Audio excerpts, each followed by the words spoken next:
Hello दोस्तों, क्या हाल चाल। आई होप आप सभी होंगे बिल्कुल ठीक, वेल एंड फाइन। तो एक बार फिर से स्वागत आप सभी का हमारे यूट्यूब प्लेटफॉर्म पर। तो जैसा कि हम लोग कर रहे थे अपनी सीरीज को लेकर चलते थे, मोस्ट एक्सपेक्टेड क्वेश्चन सीरीज को। तो आज हम उस सीरीज में पहुंच गए अपने चैप्टर नंबर 4, जिसका नाम है स्ट्रक्चर ऑफ द एटम, यानी कि परमाणु की संरचना। तो देखते हैं इसके मोस्ट इंपोर्टेंट क्वेश्चन, जल्दी आइए बिना किसी देरी के। सबसे पहला क्वेश्चन हमारे पास, describe Bohr model of the atom. तो आप लोगों को बता दें बोहर मॉडल, यानी कि हिंदी वाले बच्चों को बता दें, आपको बोहर मॉडल को इसमें परिभाषित करके दिखाना है। ठीक है। अब बोहर मॉडल क्या था भाई साहब, जैसा कि आप लोगों को पता है, हम लोग जब चैप्टर पढ़ रहे थे, हमने पढ़ा था कि रदरफोर्ड ने कुछ गलती कर दी थी अपने मॉडल में। क्या गलती कर दी थी वीडियो लोग? गलती ये कर दी थी कि उसने बोला कि जो प्रोटॉन है, मतलब कि जो सेंटर में प्रोटॉन है, यानी कि न्यूक्लियस के साथ जो प्रोटॉन लोकेट कर रहा है, उसके आजू बाजू इलेक्ट्रॉन रिवॉल्व कर रहा है एक ऑर्बिट में। ठीक है। तो इसका मतलब तो ये हुआ कि इलेक्ट्रॉन रेडिएट करेगा एनर्जी, जब रेडिएट करेगा एनर्जी, एक टाइम बाद एनर्जी लॉस कर देगा।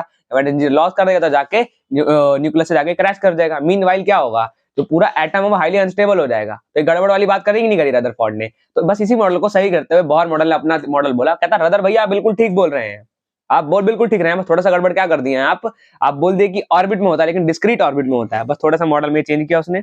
ठीक है। और बोहर मॉडल को भी आपको यहाँ पे अच्छे से एक्सप्लेन करना है। रदरफोर्ड के मतलब रदरफोर्ड के मॉडल के ड्रॉबैक को सही करके बताना है आपने, कि बोहर मॉडल ने कैसे सही करके बताया। और उसके बाद बोहर मॉडल के सारे हमें पोस्टुलेट डिस्क्राइब करके लिखने हैं। ठीक है। ये कम से कम 5 नंबर का क्वेश्चन है, तो अच्छे से इसे रिप्रेजेंट करिएगा। और आपको तो पता ही, अगर आंसर चाहिए तो टेलीग्राम चैनल आप ही लोगों का है, जल्दी से जाइए टेलीग्राम चैनल ज्वाइन करिए और आंसर वहां से देख लीजिए। बाकी आपको बुक में सारा कुछ मिलेगा, और जब मैंने अपने वीडियो में पढ़ाया ना, उन वीडियो में भी अगर आप नोट्स को भी कॉपी कर लेंगे ना, सब कुछ मतलब उसी में से A to Z। ठीक है। Summarise the rule for writing of distribution of electron in various shell for the first 18 element.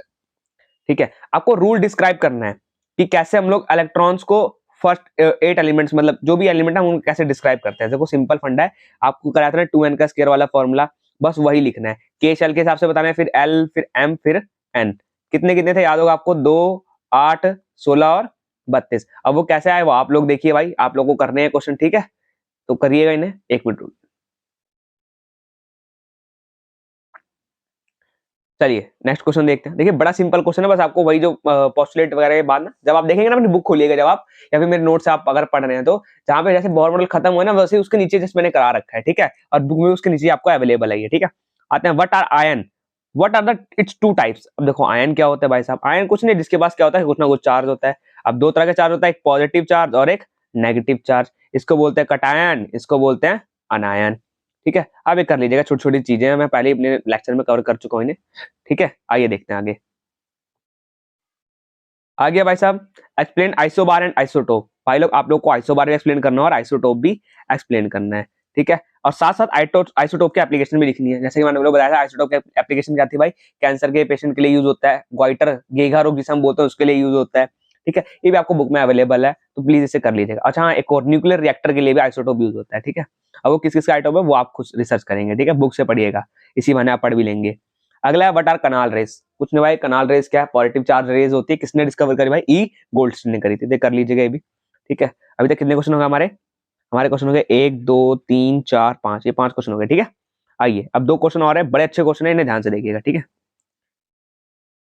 If bromine या फिर ब्रोमीन बोलो, atom is available in the form of set two isotope. अब देखो 2 isotope में present है। देखो atomic number दोनों के सेम, एटॉमिक मास दोनों के डिफरेंट, ये होता है हमारे पास आइसोटोप। ठीक है। जैसे कि आप लोगों ने यहाँ पे देख ही लिया, दोनों ही ब्रोमीन क्या है। अब एक को कितना लिया हमने, 49.7% लिया, एक को कितना लिया, 50.3% लिया। तो जैसे कि मैंने आप लोगों को पहले ही अपने लेक्चर के दौरान भी एक क्वेश्चन कराया था, तो एक और दोबारा देख लो। ठीक है। कैलकुलेट द एवरेज एटॉमिक मास, इसका एवरेज एटॉमिक मास निकाल लो भाई साहब। देखो इस 79 का 49% निकालो और 81 का 50.3% निकाल लो। ठीक है। 80 का एटॉमिक मास है ना, वो हमें निकालना भी तो एटॉमिक मास है, इसलिए ये भी क्या एटॉमिक मास है। और डिवाइड बाय क्या कर दो भाई, 100 कर दो। ठीक है। कोई दिक्कत नहीं आ रहा किसी को?